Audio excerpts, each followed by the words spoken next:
வணக்கம் நண்பர்களே! இந்த வீடியோல ரோஜா செடிக்கான ஒரு அற்புதமான டிப்ஸ் தான் பார்க்க போறோம். இது உங்க வீட்ல இருக்கக்கூடிய ஒரே ஒரு பொருள வச்சு நீங்க அந்த உரத்த நீங்க குடுத்துட்டீங்கன்னா, உங்களுடைய ரோஜா செடி நல்லாவே தளிர் விட்டு வளருங்க.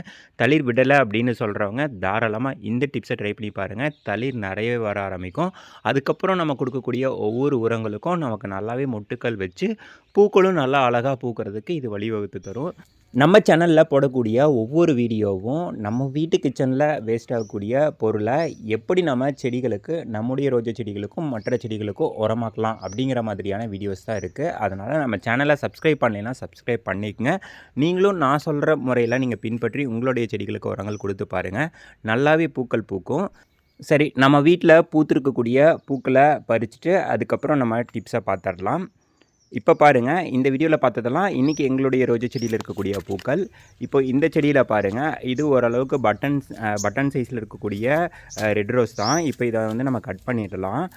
இதில வந்து பாதி வந்து கொஞ்சம் வந்து பார்த்திங்கன்னா கலர் மாறிடுச்சு. ஏன்னா அது உதிர போகுது. ஸோ நான் மொத்தமா வந்து பறிச்சிடுறேங்க. இந்த மாதிரி எல்லாத்தையும் கட் பண்ணி எடுத்துடுறேன். நீங்கள் செடிகள் வாங்கிட்டு வந்தீங்கன்னா, அதில் பூக்கள் இருந்ததுன்னா அதை தயவு செஞ்சு கட் பண்ணி எடுத்துட்டு, அதுக்கப்புறம் நல்லா வந்து உரங்கள் கொடுத்துட்டிங்கன்னா உங்களுக்கு வந்து தளிர் அடுத்தது வர ஆரம்பிச்சிடும். நீங்கள் முக்கியமாக மண்புழு உரம் கொடுத்தீங்கன்னாவே நல்லாவே ஒரு ரிசல்ட் இருக்கும். அதுக்கப்புறம் நம்ம வீட்டில் வீணாகக்கூடிய கிச்சன் வேஸ்ட் எல்லாமே தாராளமாக கொடுக்கலாம். ஆனால் அதை அப்படியே அந்த மண் பகுதியில் போடாதீங்க. நல்லா லிக்விடாக மாற்றிட்டு அதுக்கப்புறம் கொடுங்க. அடுத்ததாக பாருங்கள், இந்த ஆரஞ்சு ரோஸு பார்க்கவே எவ்வளோ அழகாக நல்லா பெருசாக இருக்குது பாருங்கள். பார்க்குறதுக்கு அவ்வளோ அட்ராக்டிவாக இருந்தது. நான் அதனால் செடியில் இருந்து பறிக்காமே விட்டு வச்சுருந்தேன். இப்போ வந்து இதுக்கு மேலே நம்ம விட்டு வச்சுருந்தோம் அப்படின்னா நமக்கு அடுத்தது வரக்கூடிய தளிர்கள் வராது. அதனால் அதையும் கட் பண்ணி விட்டுட்டு நம்ம எப்போவுமே செய்யக்கூடிய அந்த டாப்பில் இருக்கக்கூடிய அந்த 2 இலையை மட்டும் நான் பிச்சு எடுத்துட்றேன். இதுக்கப்புறம் தளிர் நல்லாவே வரும். இப்போ நான் சொல்லக்கூடிய இந்த டிப்ஸை இந்த செடிக்கு நான் ஆல்ரெடி பயன்படுத்திட்டு தான் வந்து நான் உங்களுக்கு சொல்கிறேங்க. பாருங்கள், தளிர் எந்த அளவுக்கு வந்திருக்கு அப்படின்னு. நல்லாவே தளிர் விட்டு வந்திருக்குங்க. இது நான் வெட்டி விட்டு பார்த்தீங்கன்னா ஒரு 10 நாள் கிட்ட தளிர் வராமல் இருந்தது. நான் இப்போ இந்த டிப்ஸை பயன்படுத்தினதுக்கப்புறம் தளிர் நல்லாவே அழகாக வந்துட்டு இருக்கு பாருங்கள். இதை நாம் கட் பண்ணி விட்டோம் இல்லையா அந்த பூக்களை, அந்த செடிக்கு தான் நம்ம பயன்படுத்த போகிறோம். மொத்தமாக நான் 2 செடிக்கு பூக்களை கட் பண்ணி விட்டுருக்கேன். அந்த 2 செடிக்கும் நான் பயன்படுத்த போகிறேன். இதுக்கு வந்து நான் வந்து சாதம் தான் எடுத்துருக்கேங்க. நம்மளோட அரிசி சாதம் தான். இதை வந்து நம்ம எப்படி கொடுக்கணும் அப்படிங்கிறதுக்கு நான் சொல்கிறேங்க. நீங்கள் தண்ணீரில் ஊற வச்சு பழைய சாதத்தை அந்த தண்ணியை கொடுக்கலாம்.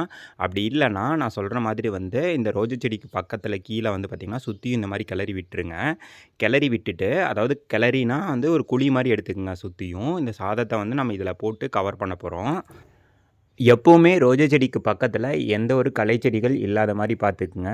அப்படி இல்லாத மாதிரி பார்த்துக்கிட்டிங்கன்னா தான் நீங்கள் கொடுக்கக்கூடிய எந்த ஒரு உரங்களாக இருந்தாலும் ரோஜா செடி மட்டும் எடுத்துகிட்டு நல்லாவே வளரும். இப்போது இந்த மாதிரி சுற்றி வர போட்டு விட்டுருங்க. உங்களுடைய ரோஜா செடி தளிர் வராமல் இருக்குது. அதாவது ஒரு 20 நாள் 25 நாள் பார்த்தீங்கன்னா எந்த ஒரு மூவ்மெண்ட்டுமே இல்லை. செடி வந்து பார்க்குறதுக்கு அப்படியே நின்றுட்டுருக்கு. ஒரு குட்டி தளிர் கூட வந்து நமக்கு தெரியல அப்படின்னா தாராளமாக இந்த டிப்ஸை ட்ரை பண்ணி பாருங்கள். உங்களுக்கு கிட்டத்தட்ட ஒரு வாரத்திலிருந்து 10 நாட்களுக்குள்ளே நல்லாவே வந்து தளன்னு தளிர் வர ஆரம்பிச்சிடும். நீங்கள் அப்படி இல்லைனாலும் பூக்களை நீங்கள் வாங்கி வச்சுட்டு கட் பண்ணி விட்டக்கப்புறமும் இந்த மாதிரி கிளறி நீங்கள் வந்து குழி எடுத்துகிட்டு போட்டு விடலாம். அப்படி போட்டு விட்டிங்கனாலும் உங்களுக்கு நல்லாவே வந்து தளிர் அடுத்தது வளரக்கூடிய தளிர் வந்து நல்லாவே வரும். நீங்கள் அரிசி கஞ்சி பயன்படுத்துகிறப்போ நல்லாவே ஒரு மூவ்மெண்ட் இருக்கும் இல்லையா? அதே மாதிரி தான் இந்த சாதத்தை பயன்படுத்துகிறப்பவும் உங்களுக்கு வந்து செடிகளில் ஒரு நல்லாவே வந்து ஒரு வளர்ச்சி உங்களால் பார்க்க முடியும்.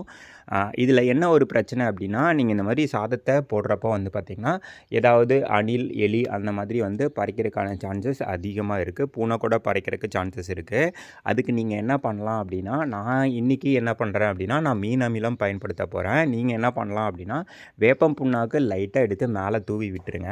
அந்த வேப்பம் புண்ணாக்கோட ஸ்மெல்லுக்கு வந்து பார்த்திங்கன்னா கண்டிப்பாக வந்து நமக்கு எந்த ஒரு எலி தொல்லையோ அல்லது வந்து அணிலோ வந்து இதை பறைக்காது. அந்த ஸ்மெல்லுக்கு போயிடும். நான் வந்து மீன் அமிலம் யூஸ் பண்ணுறதுனால பார்த்திங்கன்னா அந்த ஸ்மெல்லுக்கும் கிட்டத்தட்ட வந்து எதுவுமே வந்து வராது. மீளம் தயாரிக்கிறது ரொம்பவே ஈஸிங்க.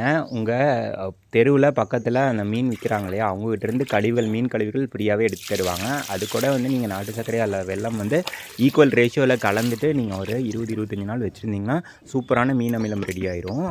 அதை நீங்கள் செடிகளுக்கு கொடுக்குறப்போ நல்லாவே வந்து ஒரு மாற்றம் இருக்கும். ரொம்பவே எளிமையாக தயாரிக்கக்கூடிய உரம். நீங்களும் தயாரித்து அதை பயன்படுத்துங்க. ஒரு 10 நாள் வரைக்கும் இதை அப்படியே விட்டுருங்க.